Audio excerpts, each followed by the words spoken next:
சொல்லுவாங்க, பசங்களை பள்ளிக்கூடத்துக்கு அனுப்பணும். தாய்மார்களுக்கு அதான வேலை. காலையில அவங்கள ஸ்கூலுக்கு அனுப்பிட்டு இல்ல எல்லாரையும் வேலைக்கு அனுப்பிச்சுட்டு அதுக்கப்புறம் தான் நம்ம வயல்வெளிக்கோ இல்ல வேற ஏதாவது வேலைக்கு போவோம். ஆனா இந்த ஞாயிற்றுக்கிழமை பரவாயில்ல, நாங்க எல்லாரையும் வீட்டுல விட்டுட்டு வரோம்னு நீங்க வந்திருக்கீங்க. ஆனாலும் உங்க மனசுலாம் எங்க இருக்கோம்? வீட்டுலதான் இருக்கோம் இல்லையா? குழந்தை அங்க இருக்குதே, நம்ம குழந்தைய அங்க பக்கத்து வீட்டுல விட்டு வந்திருக்கோம், இல்ல தாத்தா பாட்டி கிட்ட விட்டு வந்திருக்கோம். என்ன பண்றாங்களோ, மதிய சாப்பாடு யார் சரியா குடுக்கறாங்களோ, வீட்டுக்கு சாப்பாடுறதுக்கு வருவாங்க. நம்ம வீட்டுல அண்ணமார் வருவாங்க, தம்பி வருவாங்க, வீட்டுக்காரெல்லாம் வருவாங்க. யார் சமைச்சு வச்சாங்க, நம்ம பாட்டுன்னு நல்லா ட்ரெஸ் பண்ணிட்டு கழுத்துல துண்டு போட்டு காரு வண்டி ஏறி வந்துட்டோம் அப்படின்னு அதே தான் நினைச்சிட்டு இருக்கீங்க. உங்க இங்க நீங்க இருந்தாலும் உங்க மனசு உங்க ஊர்ல தான் இருக்கும், உங்க வீட்டுல தான் இருக்கும். நம்ம குழந்தைங்களை நினைச்சுக்கிட்டே உட்கார்ந்து இருப்பீங்க. எல்லாருமே அப்படிதான். மகளிர்னாலே எந்த ஒரு வேலைக்கு வந்தாலும் நம்ம மனதுல நம்ம குடும்பங்கள் தான் ஞாபகம் இருக்கும். இருந்தாலும் அதையெல்லாம் உங்க கை குழந்தையா இருக்கட்டும், உங்க குழந்தைங்களா இருக்கட்டும், வீட்டுல பெரியவங்க வயசானவங்க எல்லாரையும் விட்டுட்டு இன்றைக்கு இந்த சிங்கப்பெண்ணே எழுந்து வா என்ற நிகழ்ச்சிக்கும் தமிழக மகளிர் உரிமை மீட்பு பயணம் இந்த நிகழ்ச்சிக்காக உங்களுடைய அருமையான அந்த நேரத்தை ஒதுக்கி வந்த உங்கள் அனைவருக்கும், என் அன்பு சகோதரிகள் அனைவருக்கும் என் அன்பார்ந்த நன்றியை நான் தெரிவித்துக் கொள்கிறேன். எனக்கு உங்களால இந்த பாப்பிரெட்டிப்பட்டி தொகுதி, இந்த கடத்தூர் பகுதி இதெல்லாம் பார்க்கும்போது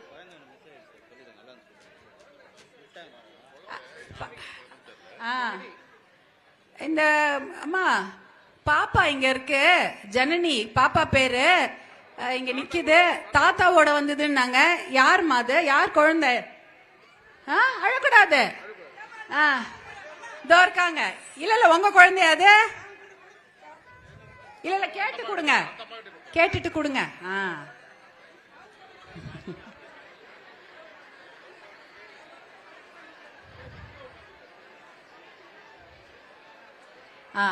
அவங்க பாட்டி பாட்டி கிட்ட போயிடுச்சு, கேட்டுட்டு கொடுங்க. அது போகுது, பாப்பா போகுது. எங்கேயா கோயிலுக்கு போனாங்களா என்னன்னு தெரியல. சரி, சேர்ந்தாச்சு ஒன்னும் பயம் இல்லை. அது எப்படி போயிடும்? நம்ம கூட்டத்துல எல்லாம் அதெல்லாம் எதுவும் தொலைஞ்சு போறதுக்கு வாய்ப்பே இல்லை. அதனால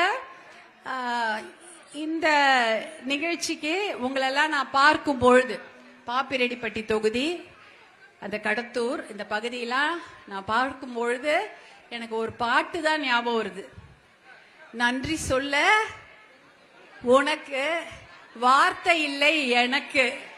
ஏன்னா நிஜமாவே உங்களை பார்த்து நன்றி சொல்லுவதற்கு, உங்களை எல்லாம் பார்த்து நன்றி என்று சொல்வதற்கு வார்த்தைகள் தான் இல்லை. ஏன்னா அப்படிப்பட்ட அன்பையும் ஆதரவையும் இந்த 2024 தேர்தல்ல, நான் தர்மபுரி பாராளுமன்ற தேர்தல்ல வேட்பாளராக, பாட்டாளி மக்கள் கட்சி வேட்பாளராக போட்டியிட்ட பொழுது இந்த பாப்பிரெட்டி தொகுதியில தான் எனக்கு அதிகமாக எனக்கு வாக்குகளை அளித்து உங்களுடைய அன்பையும் ஆதரவையும் தெரிவிச்சுங்க.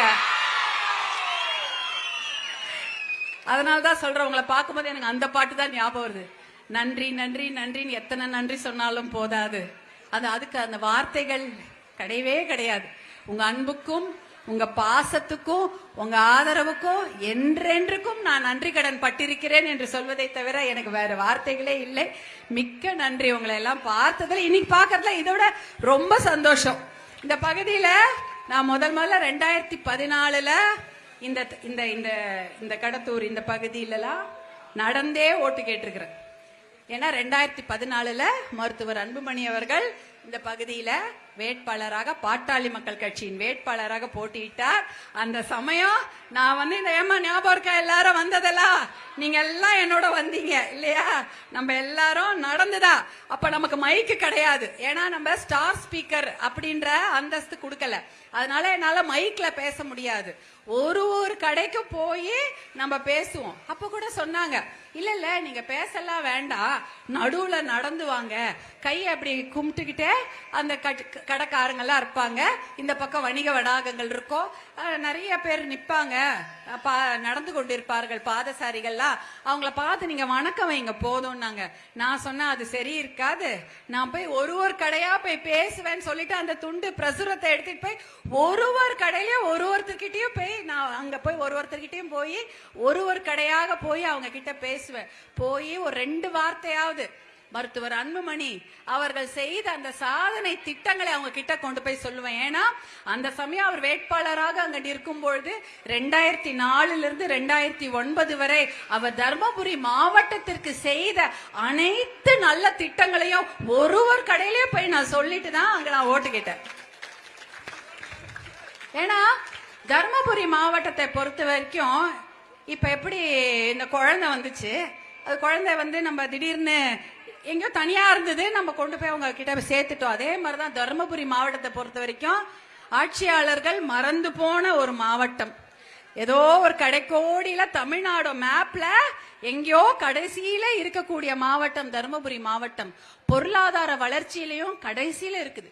அந்த மாவட்டத்தை சென்னையில இருக்கவங்களோ வேற எந்த ஆட்சியாளர்களோ அமைச்சர்களோ ஞாபகமே வைத்துக் கொள்ள மாட்டார்கள். ஒரே ஒரு முறை அவங்களுக்கு ஞாபகம் எப்பன்னா எலெக்ஷன் போதுதான் வருவாங்க. அதான் நான் சொல்றது உண்மையா? எலெக்ஷன் போது வருவாங்க, வெற்றி பெற்றுட்டா திட்டங்களை வாரி வாரி அனௌன்ஸ் பண்ணுவாங்க. ஆனா ஒரு திட்டத்தை கூட செயல்படுத்தவே மாட்டார்கள். நான் இனி எத்தனை திட்டம் தர்மபுரிக்கு அனௌன்ஸ் தான் பண்ணுவாங்கன்னா செயல்படுத்த மாட்டார்கள். ஆனால் தர்மபுரி மாவட்டத்திற்கு நல்ல நல்ல திட்டங்களை கொண்டு வந்தது பாட்டாளி மக்கள் கட்சியும் அவருடைய தலைவர் மருத்துவர் அன்புமணி ராமதாஸ் அவர்கள் தான். அவர் முதல் ஒரு வருஷப்படுத்தி சொல்லட்டுமா? தர்மபுரி மாவட்டத்திற்கு, அதாவது பாப்பிரெட்டிப்பட்டியோ இருக்கட்டும், தர்மபுரியா இருக்கட்டும், நம்மளுடைய பாலக்கோடா இருக்கட்டும், எல்லாத்துக்கும் சேர்த்து அவர் அளித்த தர்மபுரி மாவட்டத்திற்கு அவர் அளித்த நல்ல திட்டங்களை நான் உங்களுக்கு சொல்றேன், கேட்டுக்கோங்க. ஏன்னா இது வேற யாருமே செய்யல. 2004 2009 வரை டெல்லியில உங்க அண்ணன் அன்புமணி என்னவா இருந்தாரு? சுகாதாரத்துறை அமைச்சரா இருந்தாங்க. சுகாதாரத்துறை அமைச்சராக இருந்தார். Minister of health and family welfare, அதாவது சுகாதாரத்துறை மற்றும் குடும்ப நலத்துறை அமைச்சர். குடும்பங்களுக்கு கூட அது நம்மளுடைய குடும்பங்களுடைய நலத்தை காக்கக்கூடிய ஒரு அமைச்சராக அவர் டெல்லியில இந்தியா முழுக்க ஒரு அமைச்சராக அவர் பணியாற்றினார். அவர் அமைச்சராக இருந்தார்னு சொல்றது பணியாற்றினார், சேவை செய்தார்னு சொல்ல மாட்டார், அவருடைய வேலையை செஞ்சார்.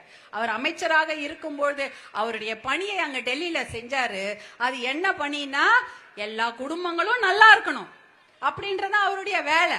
எல்லா தமிழ்நாடு மட்டும் இல்ல, இந்தியா முழுக்க இருக்கிற அத்தனை பெண்களும் குழந்தைகளும் குடும்பங்களும் நன்றாக இருக்க வேண்டும் என்ற அந்த நோக்கோடு அவர் வேலை செஞ்சாரு. அப்பயே அவர் தர்மபுரிக்கு அன்றைக்கே அவர் தர்மபுரிக்கு மருத்துவ கல்லூரியை கொண்டு வந்தார்.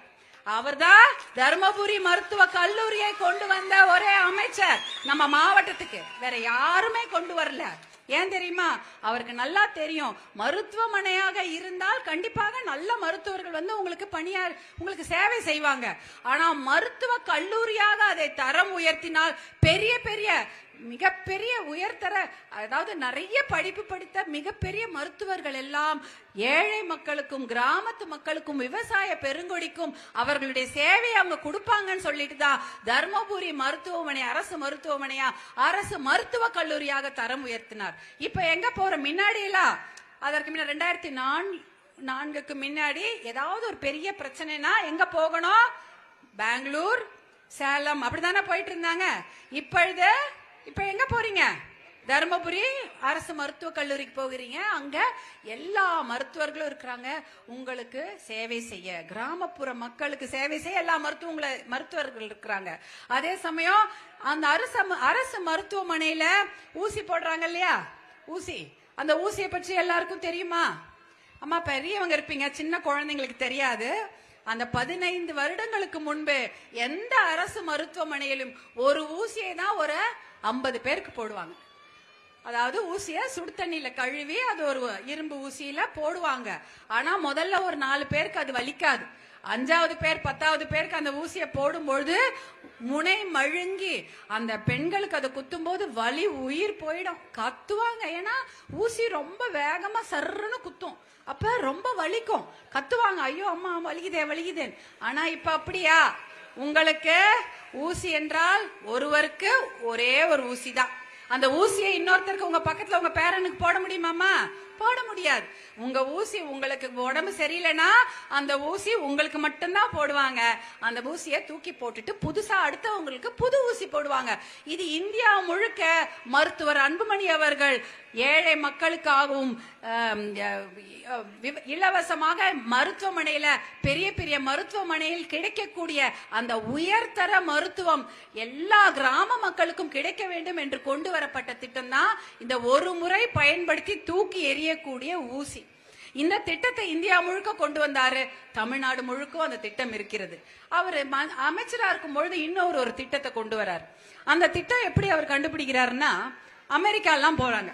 அமெரிக்கா என்பது நம்ம ரொம்ப தூரத்துல இருக்குது, ஒரு நாள் ஆகும் அது பிளைட்ல போறதுக்கு. அந்த ஊர்ல அங்க போகும்பொழுது பாக்குறாங்க, ஒரு போன் பண்ணா அவசரத்துக்கு ஒரு வண்டி வருமா, யாருக்கா உடம்பு சரியில்லை, இல்ல ஏதாவது ஒரு பிரச்சனை, ரோட்ல ஆக்சிடென்ட் ஆயிடுச்சு, விபத்து ஆயிடுச்சு அப்படின்னா 911 ஒரு நம்பர், 911. இது அமெரிக்கால இருக்கக்கூடிய ஒரு எண். இந்த எண்ணை அழுத்தி அவங்க சொல்லுவாங்க, எங்களுக்கு இந்த பிரச்சனை ஆயிடுச்சு, எங்களுக்கு அடிபட்டுடுச்சு, இல்ல எங்களுக்கு ஆஸ்பத்திரி போனோம், வீட்டுல தனியா இருக்கிறேன் அப்படின்னா உடனே ஒரு வண்டி அவங்கள கூட்டிட்டு போய் அருகில் இருக்கக்கூடிய மருத்துவமனைக்கு போய் சேர்த்துருமா. அப்படி இருக்கும் பொழுது அந்த எண்ணெய் அவர் கேட்கிறார், இது மாதிரி ஒரு திட்டத்தை நம்ம ஊர்லயும் கொண்டு வரலாமே அப்படின்னு அவர் நினைக்கிறார். அந்த அமெரிக்கால இருக்கிற திட்டத்தையே மனசுல ஏத்திக்கிட்டு அவர் டெல்லியில மந்திரியா இருக்கும் பொழுது கொண்டு வந்த திட்டம் தான் 108 ஆம்புலன்ஸ். நீங்க 108 இப்ப ஒன்னு சொல்றேன் வச்சுங்க. தமிழ்நாட்டுக்கு ஒரு நம்பர், ஒரு போன், பாப்பிரெட்டிப்பட்டிக்கு ஒரு போன் நம்பர், தருமபுரிக்கு ஒரு போன் நம்பர், அரூருக்கு ஒரு போன் நம்பர், பாலக்கோடுக்கு ஒரு போன் நம்பர், மேட்டூருக்கு ஒரு போன் நம்பர், சென்னைக்கு ஒரு போன் நம்பர் இருந்தா உங்களுக்கு ஞாபகம் இருக்குமா? உங்களுக்கு அரூர்ல அடிபட்டவர்கள் பாப்பிரெட்டிப்பட்டிக்காரங்களா இருந்தா எந்த நம்பருக்கு போன் பண்ணோம் தெரியுமா? தெரியாது.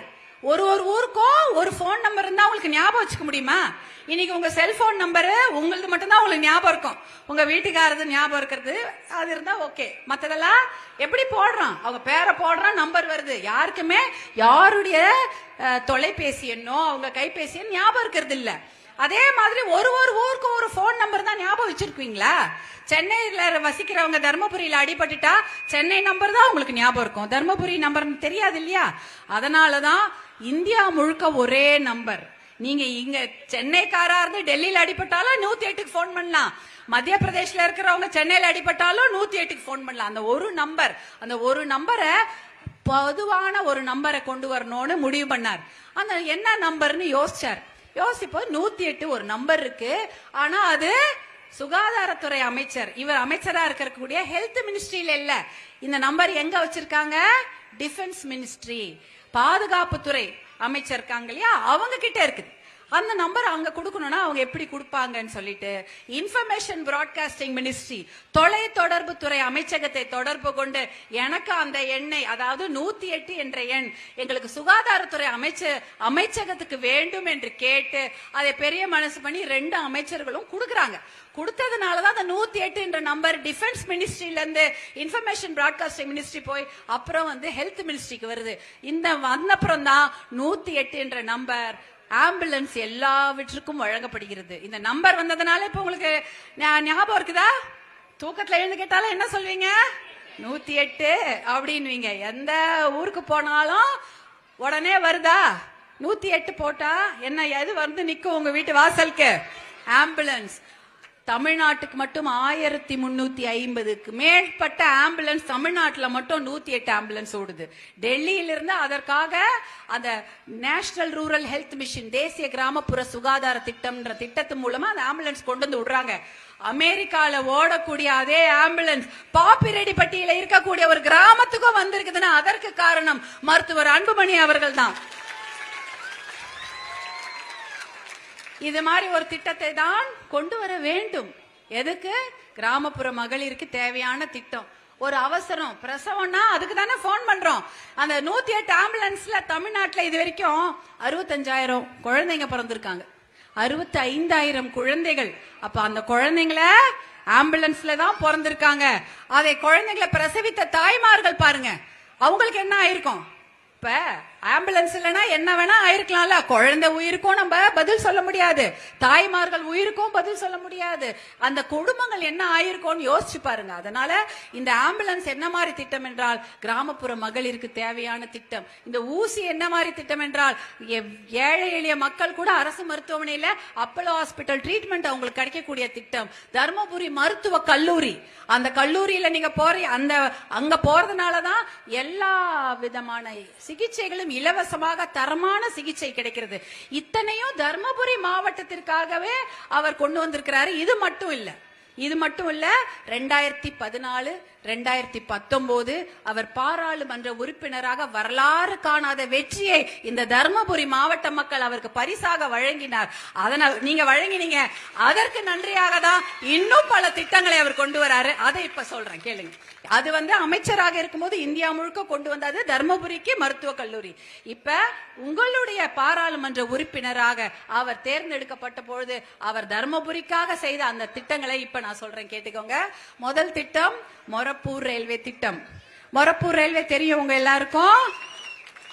அதாவது இங்க பரவாயில்ல, பொம்மிடி பக்கத்திலே இருக்கு, ட்ரெயின்ல வந்து போயிடுறீங்க. ஆனா வெளியூர்லாம் நிறைய போக வேண்டும் என்றால் உங்களுடைய பசங்க நல்லபடியா படிக்கணும்.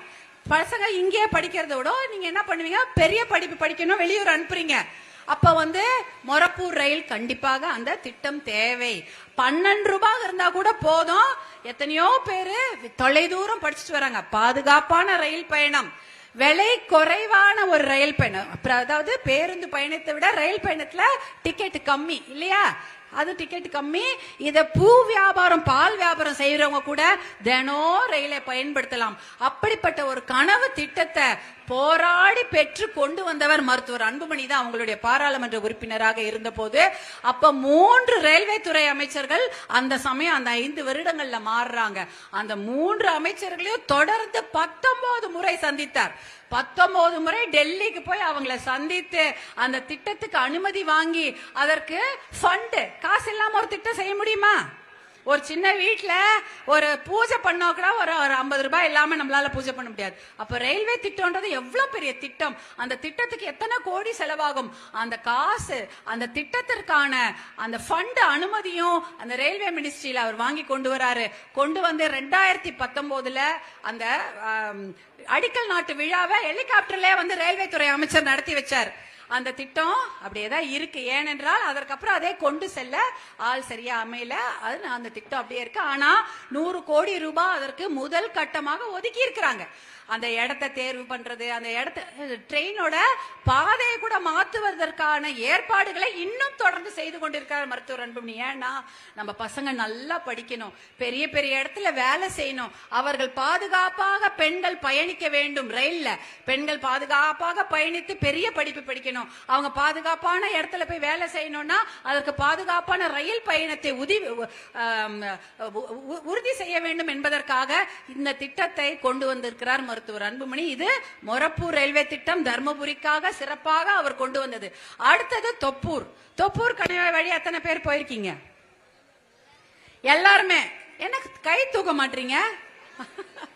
எல்லாரும் தொப்பூர் கணவாய் போறீங்கல்ல, அதுல எத்தனை விபத்து நிகழ்ந்திருக்கு தெரியுமா?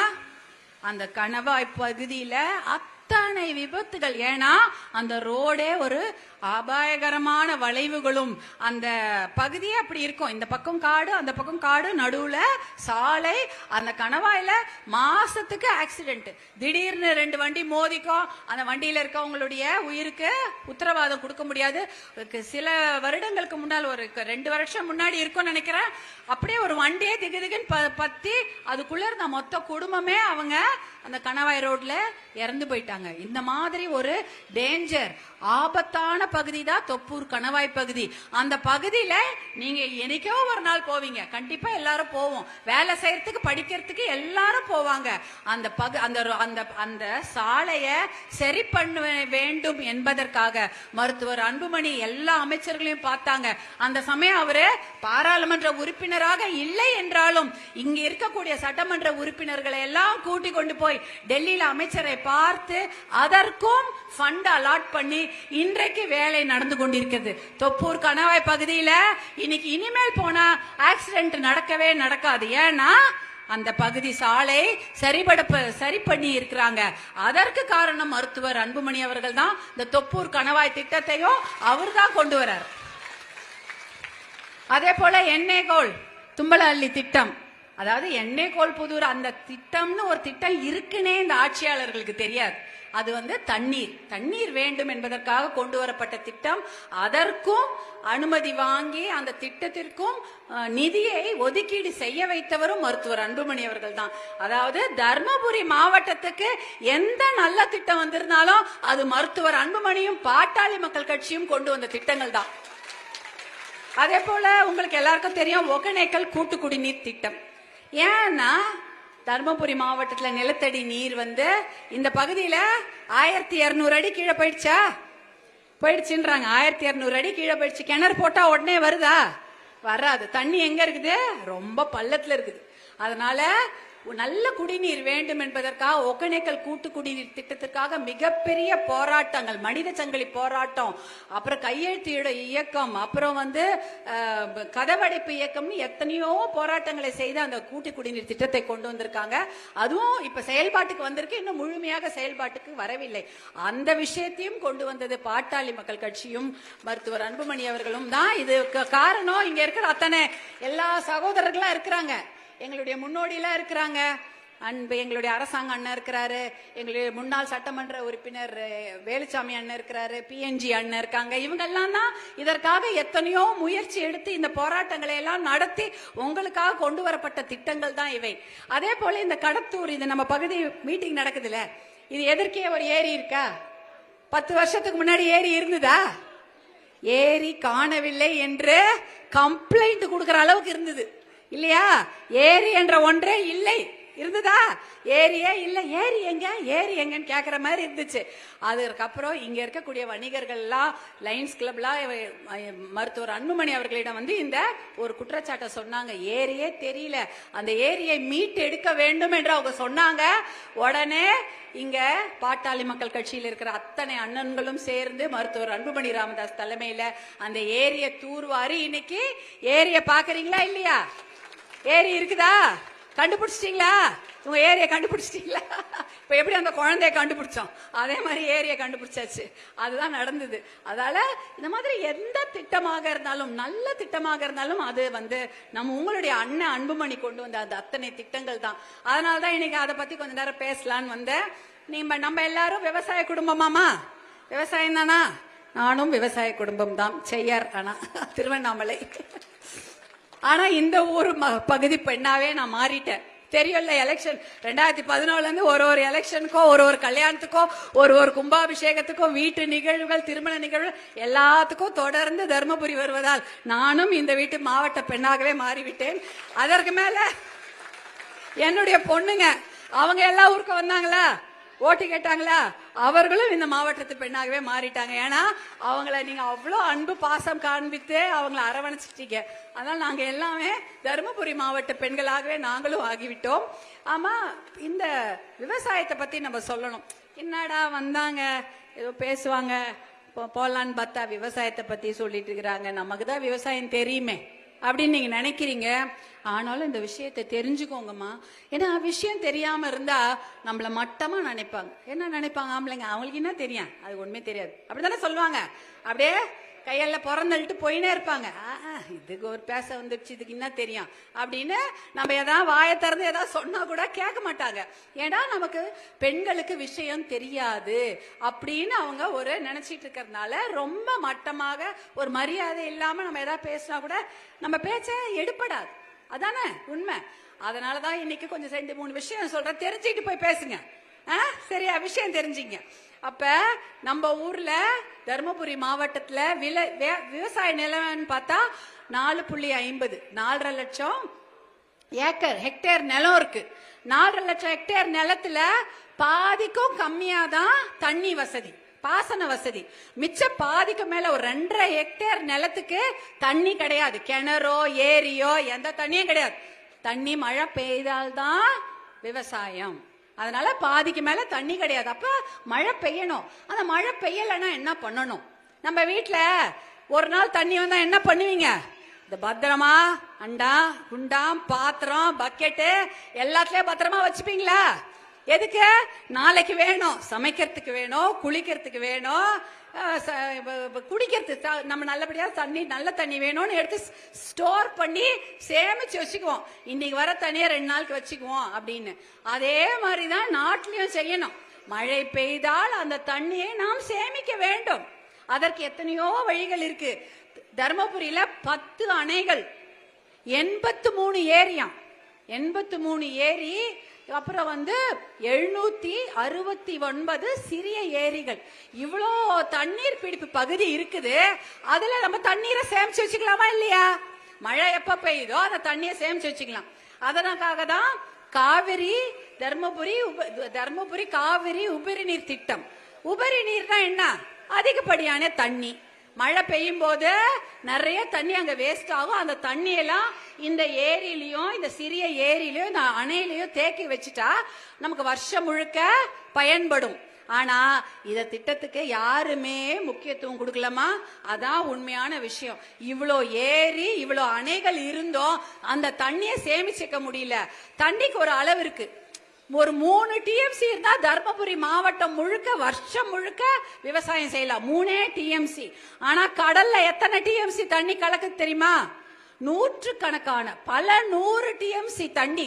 TMCனா 1 லிட்டர் 2 லிட்டர் சொல்றோம்ல, 1 லிட்டர் தண்ணி பாட்டில் 2 லிட்டர் தண்ணி பாட்டில் மாதிரி TMCனா அப்படியே அணையா வச்சிருக்கலாம். அந்த தண்ணி எல்லாம் கடல்ல போய் கலந்துருது, வீணா கலந்துருது. ஆனா நமக்கு தேவை 3 TMC. அதை சேமிக்க வைக்க வழி இல்லை. அதற்கு தான் இந்த தர்மபுரி காவிரி உபரி நீர் திட்டத்தை கொண்டு வாங்கன்னு சொல்லிட்டு மருத்துவர் அன்புமணி ராமதாஸ் எத்தனையோ போராட்டங்களை செஞ்சுட்டாங்க. அதற்கு எவ்வளவு தெரியுமா செலவாகும்? 650 கோடி ரூபாய். 650 கோடி. 1 கோடி இல்ல, 2 கோடி இல்ல, 650 கோடி ரூபாய். ஞாபகம் வச்சுங்க. இந்த 650 கோடி ரூபாய் எங்கிருந்து கொடுப்பாங்க? அரசாங்கம். அரசாங்கம்னா எங்க அரசாங்கம் இல்ல, நம்மளுடைய தமிழ்நாடு அரசாங்கம். எங்க இருந்து கொடுப்பாங்க? அவங்க கஜானால இருந்து கொடுக்கணும். அந்த காசு எங்க, யார் தெரியுமா தெரியுங்க? அந்த காசையும் நீங்க தான் தெரியுங்க. தர்மபுரி மாவட்டத்தின் குடி வருவாய், அதாவது ஒயின் ஷாப் வருமானம் எவ்வளவு தெரியுமா? 1000 கோடிக்கு மேல. 2025ஆம் ஆண்டு மட்டும் ஜனவரி ஆரம்பிச்சு டிசம்பர் வரைக்கும் நம்முடைய தர்மபுரி மாவட்டத்தில் ஒயின் ஷாப்ல கலெக்ட் ஆன அமௌண்ட் 1040 கோடி ரூபாய். 1000 கோடிக்கு மேல அந்த ரூபாய் இருக்குது. அந்த 1000 கோடியில ஒரு வருஷத்துல நமக்கு வீட்டுல ஆண் மக்கள் குடிச்சு ஒயின் ஷாப்ல கொடுத்தா அந்த 1000 கோடியில ஒரு 650 கோடி அப்படி கொடுத்திருந்தா நம்ம விவசாயம் பொழைச்சிருக்கோமா? கொடுக்க மாட்டாங்க. 650 கோடி ரூபாய் இருந்தா இந்த திட்டத்தை செயல்படுத்தி விட்டால் 15 லட்சம் பேருக்கு நல்ல தண்ணி, நல்ல குடி தண்ணி கிடைக்கும். அது 1 லட்சம் விவசாய நிலம் ஏக்கர்ல பயிர் பண்ணலாம். தேவையா? எத்தனை பேர் பயிர் பண்றீங்க? மலர் விவசாயம் யார் பண்றீங்க? சம்பங்கி, சம்பங்கி விவசாயம் எல்லாம் நீங்க பண்றீங்க. அதை பாதுகாப்பதற்கு கிடங்கு இருக்குதா? அந்த சம்பங்கி மலரை ஃப்ரிட்ஜில் வைக்கணும். வச்சா வாடுமா வாடாதா? வாடாம இருக்கும். அதை பாதுகாப்பதற்கு ஒரு குளிர்பதன கிடங்கு வேண்டும். அதை செய்யல. எதை பாதுகாப்பதற்கு குளிர்பதன கிடங்கு வச்சிருக்கிறாங்க? மது பாட்டில். வைன் ஷாப்புக்கு போதில்ல, டாஸ்மாக் பாட்டில். அதை பாதுகாப்பதற்கு தான் குளிர்பதன கிடங்குகள் இருக்குதே தவிர இந்த சம்பங்கியோ இந்த மலர் விவசாயம் செய்யும் போது அந்த மலர்களை பாதுகாத்து வெளியூருக்கு அனுப்புறதுக்கு கிடங்குகள்லாம் கிடையாது. இதுக்குதான். அப்ப நீங்க என்ன பண்ணணும்? யார் வந்தாலும் கேளுங்க. நான் என்ன காசு போகுது? 1000 கோடி ரூபாய்க்கு மேல டாஸ்மாக்கு போகுது. 650 கோடி இருந்தா நம்மளுடைய தண்ணி பிரச்சனை. தர்மபுரியில எங்க போனாலும் தண்ணி பிரச்சனைமா. நான் எல்லா இடத்துலயும் பார்த்துட்டேன். அந்த காலத்துல இருந்து இந்த காலத்து வரைக்கும் தண்ணி பிரச்சனை தான். தர்மபுரி மாவட்டத்துல பாத்தீங்கன்னா இந்த பனைமரம் இருக்கும் இல்லையா, எப்பேற்பட்ட பாலைவனத்திலே பனைமரம் காயாது. ஆனா தர்மபுரியில பனைமரம் காய்ந்து கொண்டிருப்பதை நான் கண்கூடாக பார்க்கிறேன். அப்பனா என்ன அர்த்தம்? கீழே தண்ணியே இல்லைன்னு அர்த்தம். பனைமரம் வந்து பாலைவனத்துல கூட தண்ணி இல்லைன்னா உயிரோட இருக்கும். ஆனா தர்மபுரியில பனைமரம் கூட காய்ந்து கிடைக்கிறது. ஏனென்றால் தர்மபுரி மாவட்டம் முழுக்க தண்ணீர் பற்றாக்குறை. அதை தீர்ப்பதற்கு ஒரே வழி தர்மபுரி காவிரி உபரிநீர் திட்டம். அதற்கு 650 கோடி ரூபாய் தான் செலவாகும். அதை ஒரு வருஷம் டாஸ்மாக் வருமானத்துல பாதையை கொண்டு நீங்க செலவு பண்ணீங்கன்னா தர்மபுரி மாவட்டம் வளம் பெறும். என்ன பண்றீங்க? அந்த 650 கோடி ரூபாயை கூட கொடுக்காம 1000 ரூபாய் பிச்சை போடுறீங்களா கேக்குறேன் நானு. மகளிர் உரிமை தொகை இது எதுக்கு கொடுக்கறது? எதுக்கு கொடுத்து உங்க வாயை அடைக்கிறதுக்கா? 1000 ரூபாய் இவங்களை கியூல நிக்க வச்சு ரேஷன் கடையில 3000 ரூபாய் கொடுத்துருக்காங்க. அந்த கரும்பு யாரு? நீங்க விளைவிச்ச கரும்பு தானே. நீங்க விவசாயிகள் விளைவித்த அந்த கரும்பை உங்களை ரேஷன் கடை வாசல்ல வரிசையில நிக்க வச்சு அந்த கரும்பையும் 3000 ரூபாயும் கொடுத்துருக்காங்க. இதுவா நம்ம கேட்டோம்? என்ன கேட்டோம்? தண்ணீர் பிரச்சனையை தீர்ப்பதற்கு நல்ல திட்டங்களை கேட்டால் இவங்க அங்க வந்து ஏதோ இலவசம் கொடுக்கற 1000 ரூபாய் கொடுத்து உங்க வாயை அடைக்கிறாங்க. இதுக்கெல்லாம் ஏமாந்து விடக்கூடாது பெண்களே. இதுக்குதான் இந்த விஷயம் தெரிஞ்சுக்கங்க. ஏன்னா நீங்க என்ன பண்ணணும்? நல்ல தலைவர்களை தேர்ந்தெடுங்கள். நல்ல தலைவர்களை எங்கேயும் தேடாதீங்க. உங்க வீட்டு பக்கத்திலேயே உங்க அருகிலேயே தான் இருப்பாங்க. வேற எங்கேயுமே நீங்க தேட தேவையில்லை. வெளியூர்ல எல்லாம் இல்ல. உங்கள் கூட தான் உங்க தலைவர்கள் இருப்பாங்க. அப்படிப்பட்ட நல்ல தலைவர்களை தேர்ந்தெடுங்கள். ஒழுக்கமான ஒரு தலைவரை, நல்ல மனுஷனை தேர்ந்தெடுங்கம்மா. அதை விட்டுட்டு யார் காசை கொடுத்து ஏமாத்தி உங்களை அந்த மாதிரி ஆட்கள் வந்து எலெக்ஷன் போது தான் வர்றாங்க. வந்து உங்ககிட்ட காசை கொடுத்து ஏமாற்றி ஓட்டுகளை வாங்கி இன்னும் அதிகமான ஒயின் ஷாப்புங்களை திறக்க போறாங்க. அதான் நடக்க போகுது. வேற எதுவும் பண்ண மாட்டாங்க. இது வரைக்கும் எந்த ஒயின் ஷாப்பையுமே மூடவே இல்லை. ஏன்னா அது வந்து அவங்க எப்படி என்ன சொல்றது, அந்த 1000 ரூபாவோ 500 ரூபாவோ கொடுத்து ஓட்டை விலைக்கு வாங்கக்கூடிய அந்த கேவலமான நிலைமையில தான் நம்ம மகளிரை வச்சிருக்கிறாங்க. நம்ம மக்கள், ஆண் மக்கள், நல்ல வேலை செய்யக்கூடியவங்க, உடல் உழைப்பை கொடுக்கக்கூடிய நல்ல விவசாயிகள், அவங்களையெல்லாம் போதைக்கு அடிமையாக்கி பரதாம வச்சிருக்கிறாங்க. எங்க பார்த்தாலும் தடிக்க விழுந்தா சந்து கடையும் பொந்து கடையும் டாஸ்மாக் கடையும் தான் திறந்து வச்சிருக்கிறாங்க. போதை பழக்கம் வேற. இப்ப பள்ளிக்கூடத்துல கூட போதை கொண்டு வந்துட்டாங்க. பள்ளிக்கூட அருகில் கூட நம் சின்ன பசங்களுக்கு போதை மாத்திரை, போதை மிட்டாய், போதை பொருள், கஞ்சா இவையெல்லாம் தாராளமாக கிடைக்கிறது. எதுக்கு? நம்ம பசங்களை சிந்திக்கவே விடக்கூடாது. அவங்கள மயக்கத்திலேயே வச்சிருக்கணும். வேலையே செய்ய விடக்கூடாது என்பதுல குறியா இருக்கிறாங்க. அதனாலதான் இப்படிப்பட்ட இந்த ஆட்சியாளர்கள், இந்த அரசாங்கம் நமக்கு தேவையா? அதை யோசிச்சு பாருங்க. ஒரு தேர்தல் போதும் நம்பி ஏமாந்து அவர்களுக்கு வாக்களித்தது போதும். நல்லவங்களுக்கு வாக்களிச்சீங்கன்னா, நான் சொன்னல தர்மபுரி மாவட்டத்திற்கு சிறப்பான திட்டங்களை கொண்டு வந்தார் மருத்துவர் அன்புமணி. அவர்கள் பின்னால் அத்தனை மகளிரும் அத்தனை சகோதரிகளும் நீங்கள் ஒற்றுமையாக இருந்தால் வேற யாருமே எதுவுமே பண்ண முடியாது. ஏன்னா அவர்தான், அன்புமணி மட்டும்தான் உங்களுக்காக நல்ல திட்டங்களை கொண்டு வரக்கூடிய ஒரு தலைவராக இன்னைக்கு இருக்கிறார். அவர் தான் சொல்றாரு, என் மக்கள் விவசாய மக்களா இருக்கிறாங்க, அவங்களுக்கு ஒரு அமைச்சர் விவசாய அமைச்சர் பத்தாது, 3 விவசாய அமைச்சர்களை போடுங்கன்றாங்க. நீங்க ஒரு கடைக்கு போறீங்க, உங்க கடைக்கு போய் ஒரு சட்டை வாங்குறீங்க. அந்த சட்டைக்கு நீங்க விலை சொல்வீங்களா, கடைக்கார் விலை சொல்லுவாங்களா? கடைக்கார தானே விலை சொல்லுவாங்க. வேற யாரா விலை சொல்லுவாங்களா? கிடையாது. ஆனால் நீங்கள் விளைவிக்கும் உங்க பொருளுக்கு யார் விலை சொல்றா? நீங்க சொல்றீங்களா? நீங்க சொல்ல மாட்டீங்க. வேற யாராவது ஒருத்தர் தான் அதுக்கு வேலை சொல்றாங்க. அப்ப என்ன அர்த்தம்? விவசாயி அவன் வேர்வை சிந்தி அவங்க போய், அல்ல ஆண்கள் மட்டும்தான் விவசாயம் பண்றாங்களா? அதிகமாக பெண்களும் விவசாயிகளா இருக்கிறீங்க. அதனாலதான் விவசாயத்தை பத்தி உங்ககிட்ட பேசுறேன். ஏன்னா இன்றைக்கு அதிகமான பெண்கள் வேலை செய்யும் தொழில் எதுனா அது விவசாயம் தான். விவசாயத்துலதான் அதிகமான மகளிர் இருக்கிறாங்க. அப்படி இருக்கும் பொழுது உங்களுடைய உரிமைகளை நீங்கள் தெரிந்து கொள்ளுங்கள். இதுதான் தமிழக மகளிர் உரிமை மீட்பு பயணம். உங்க உரிமை என்ன? உங்களுக்கு நல்ல தண்ணி கொடுக்க வேண்டும் என்ற அரசாங்கத்துடைய கடமை. அதை அவங்க கொடுக்கணும். தண்ணி கொடுக்காம ஏமாத்திட்டு இருக்கிறாங்க. சும்மா வெட்டு அறிவிப்பு தான். எப்ப வந்தாலும் அறிவிச்சுட்டு போயிட வேண்டியது. ஒரே ஒரு விஷயம் கூட செய்யறது இல்ல. வாய் அடைக்கிறதுக்கு 1000 ரூபாய் 3000 ரூபாய் பொங்கல் பரிசு, எலெக்ஷன் போது இன்னும் கொஞ்சம் பரிசு, அதான் கொடுப்பாங்க. ஆனா அது பரவாயில்ல. அந்த விஷயம் அடுத்தது. இத சொல்ல வந்துட்டேன். இந்த மாதிரி விவசாயத்துக்கு 3 அமைச்சர்கள் போடணும்னு சொல்லியிருக்காங்க. ஒன்னு நீர்வளத்துக்கு ஒரு அமைச்சர், அதாவது இரிகேஷன் சிஸ்டம்க்கும், அதே போல தோட்டக்கலை. இப்ப மலர் விவசாயம் தானே இங்க அதிகமா பண்றோம்.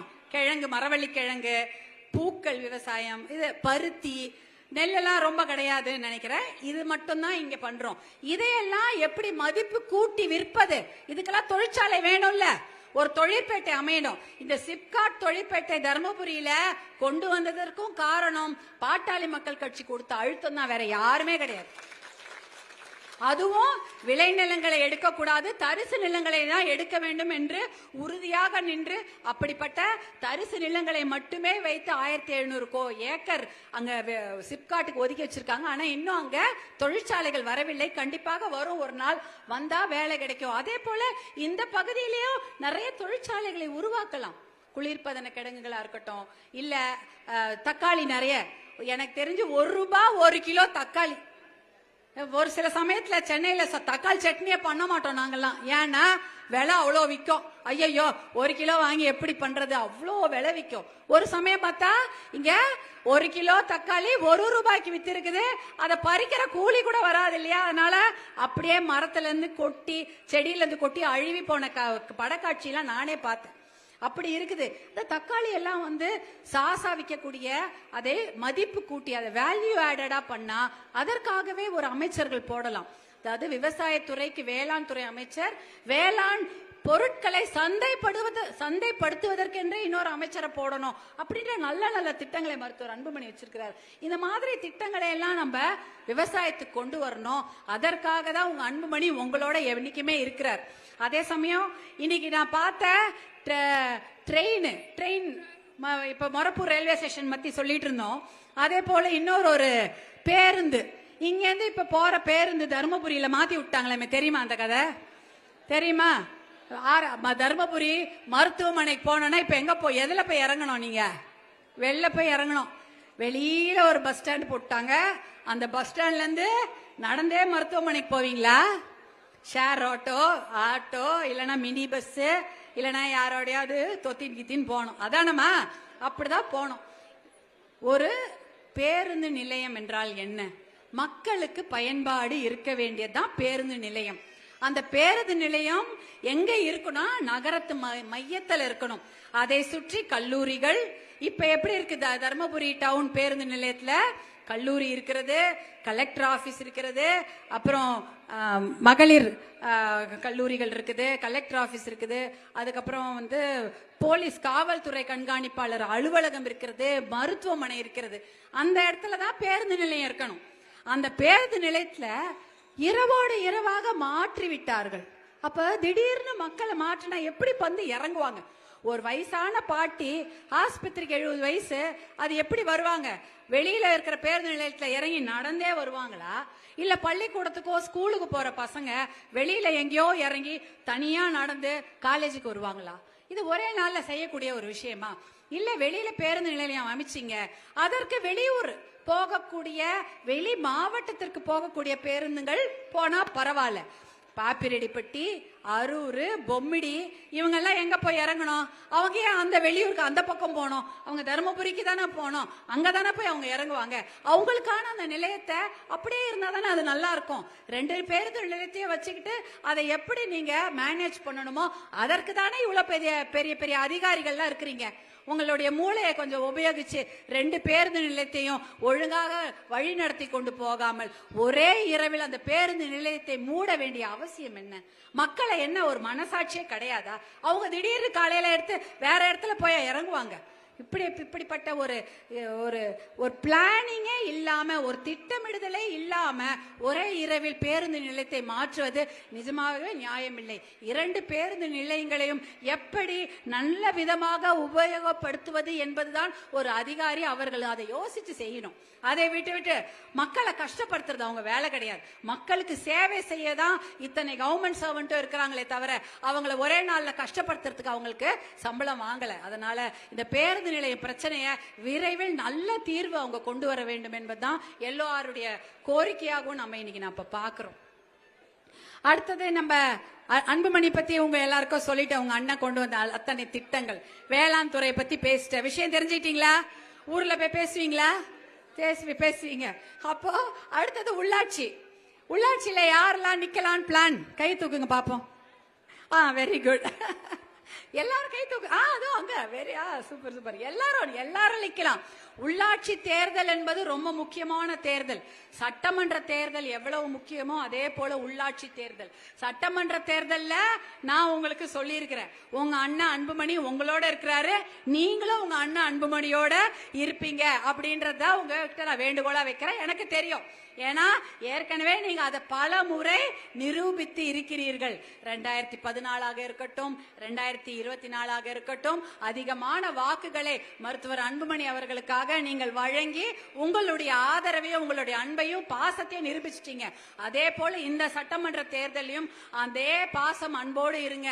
அதே போல உள்ளாட்சி தேர்தல், அதுல நீங்க வார்டு மெம்பர் ஆகலாம், கவுன்சிலர் ஆகலாம், மாவட்ட கவுன்சிலர் ஆகலாம், ஒன்றிய கவுன்சிலர் ஆகலாம், சேர்மன் ஆகலாம், நகரத்துல பொறுப்பு எடுக்கலாம், எல்லாமே நீங்க செய்யலாம். ஏன் செய்யணும்னா, நீங்க உங்க பகுதியில நீங்க கவுன்சிலர் ஆகவோ சேர்மன் ஆகவோ இல்ல பொறுப்பாளராக ஆகிவிட்டீர்கள் என்றால் உங்க பகுதிக்கு எந்த பிரச்சனைனாலும் நீங்களே அதுக்கு முடிவு காணலாம். இருட்டா இருக்கா, லைட் போட்டுக்கலாம். தெருவுல சாலை வசதி இல்லையா, சாலை வசதி செய்து கொள்ளலாம். இதெல்லாம் உங்களுக்கு சக்தியை கொடுக்கக்கூடிய விஷயம். நம்ம கேட்கிறோம், வேலை கேட்கிறோம், படிப்பு கேட்கிறோம். எனக்கு தெரிஞ்சு தருமபுரி மாவட்டத்தில் எல்லாம் நல்லா படிக்கிறீங்க, உங்களுக்கு நல்ல அறிவு இருக்கு, நல்லா படிக்கிறீங்க, எல்லாருமே பட்டதாரியா இருக்கீங்க. ஆனா வேலை தான் இல்லை. இங்க தொழிற்பேட்டைகளோ தொழிற்சாலைகளோ இல்லாததுனால பெரிய பிரச்சனையா இருக்கு. விவசாயம் மட்டும்தான் இருக்கு, விவசாயத்துக்கும் எதுவும் பெரிய ஒரு முதலீடு இல்லை. அதனால இந்த விஷயங்களை எல்லாம் நீங்க ஞாபகம் வச்சுக்கோங்க. இந்த வாணியாறு டேம் பத்தி சொன்னாங்க. வாணியாறு டேம் சுற்றுலா தலமாக்கணும்னு கேட்டிருக்கீங்களா? வேணுமா? பார்க் வேணுமா? பசங்கள்லாம் போனா வாணியாறு டேம் நல்லா இருக்கும். ஏன்னா நம்ம எத்தனையோ ஊருக்கு போறோம், மேட்டூர் டேம், சாத்தனூர் டேம், அதெல்லாம் போனீங்கன்னா அங்க பாத்தீங்கன்னா அழகா பக்கத்துல ஒரு பூங்கா வச்சிருப்பாங்க, அங்க பசங்கள்லாம் விளையாடுவாங்க, எல்லோரும் சுற்றுலாவுக்கும் அங்க போவாங்க.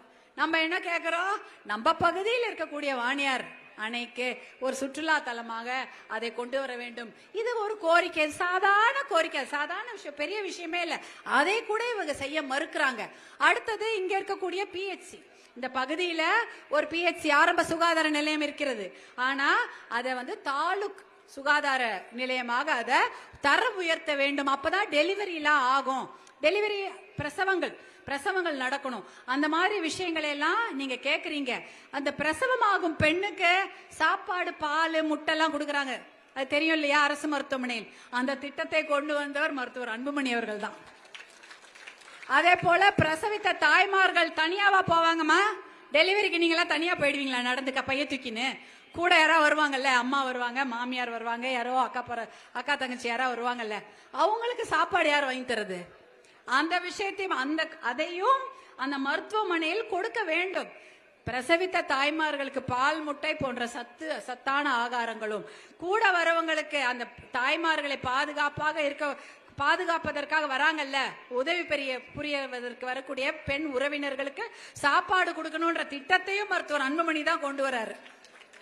அதே போல தாய்மார்கள், பிரசவித்த தாய்மார்களுக்கு உடை சரியில்லைன்னா நைட்டி கொடுக்கணும்ன்ற திட்டத்தையும் மருத்துவர் அன்புமணி கொண்டு வராங்க. இதெல்லாம் யோசிச்சு எப்படி பண்ணணும், நம்ம மகளிருக்கு ஏதாவது செய்யணும் என்ற நல்ல எண்ணத்துல இந்த திட்டங்களை அவர் கொண்டு வருகிறார். இப்படிதான் திட்டம் கொண்டு வரணும் மகளிருக்கு. இவங்களும் கொண்டு வராங்களே ஒரு திட்டம், மால்ல சாராயத்தை டெட்ரா பேக்ல விற்கிறது, எலைட் பார் கொண்டு வருது, ஏசி பார், எலைட் பார், மால்லாம் வணிக வளாகம். எங்கன்னா கடையில போனா கடையில காசு போட்டா டப்பா டெட்ரா பேக், ஜூஸ் பேக் மாதிரி சாராயத்தை விற்கிறதுக்கு தயாராயிட்டாங்க. அதையும் மருத்துவர் அன்புமணி சண்டை போட்டு போராட்டம் பண்ணி தான் நிறுத்தினார். இப்படி அதாவது மகளிருக்கு பாதுகாப்பே இருக்கக்கூடாதுன்னு முடிவு பண்ணிட்டாங்கன்னு நினைக்கிறேன்.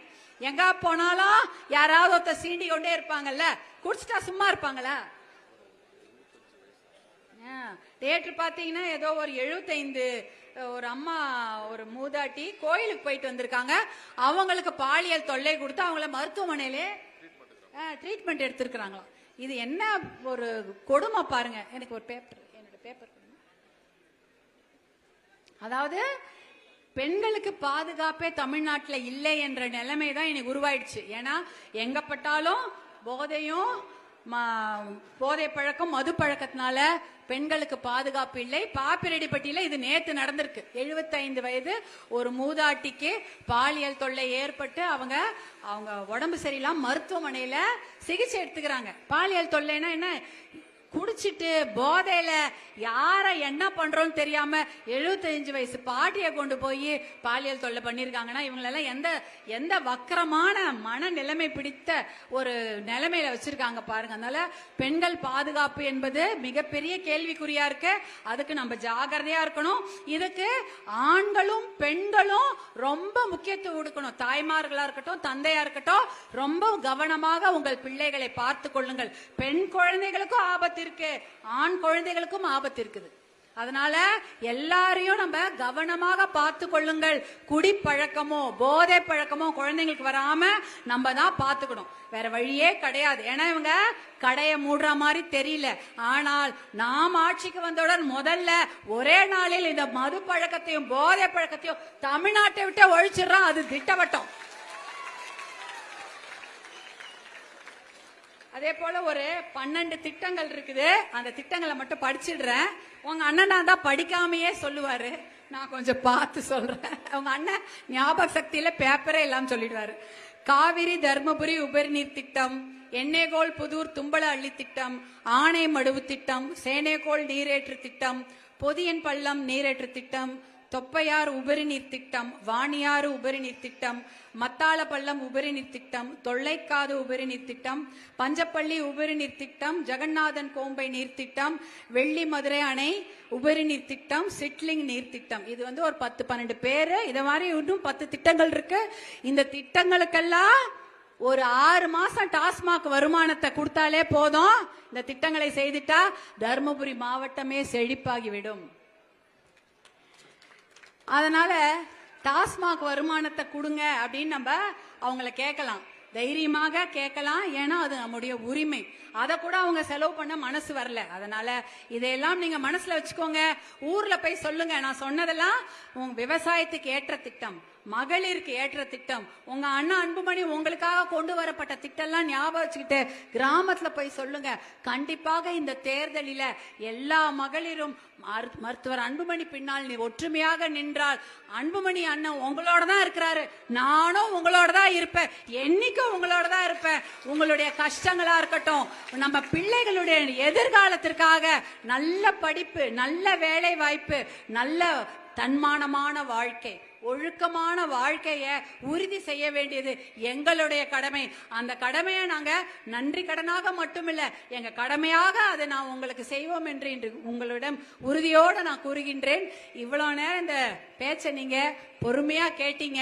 உங்க அண்ணனுடைய திட்டங்களை மட்டுமல்ல, உங்க ஊருக்காக, நம்மளுடைய தர்மபுரிக்காக அண்ணன் செய்த திட்டங்கள் மட்டுமல்ல, நீங்கள் செய்த எங்கள் மேல் காட்டிய அந்த அன்புக்கும் பாசத்திற்கும் என்றென்றைக்கும் நாங்கள் நன்றியோடு கடமையோடு கடமைப்பட்டிருக்கிறோம் என்பதை உங்களிடம் மீண்டும் ஒரு முறை தெரிவித்துக் கொண்டு உங்களிடமிருந்து அன்போடு விடைபெறுகிறேன். நன்றி, வணக்கம்.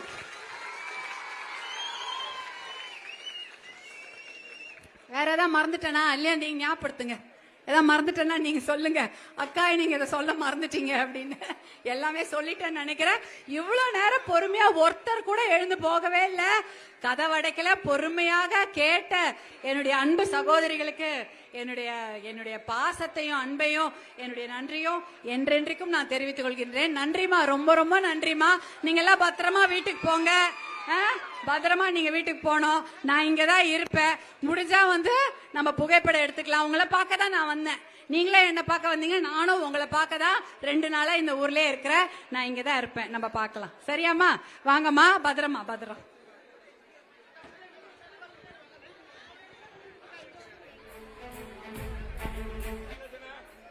அனைவருக்கும் நன்றி.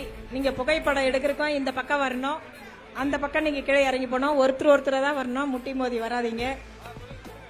நம்முடைய பசுமை தாயகத்தினுடைய தலைவர் அவர்களுக்கு போட்டோ எடுத்துட்டு உடனே கையில நமக்கு போட்டோ கொடுத்துடுறாங்க, அந்த மூலையில தராங்க. நீங்க ஒன் சைடு வரணும், ஒன் சைடு போட்டோ எடுத்துட்டு கீழே இறங்கிடணும். போட்டோ கையிலே தராங்கம்மா. நீங்க ஒவ்வொரு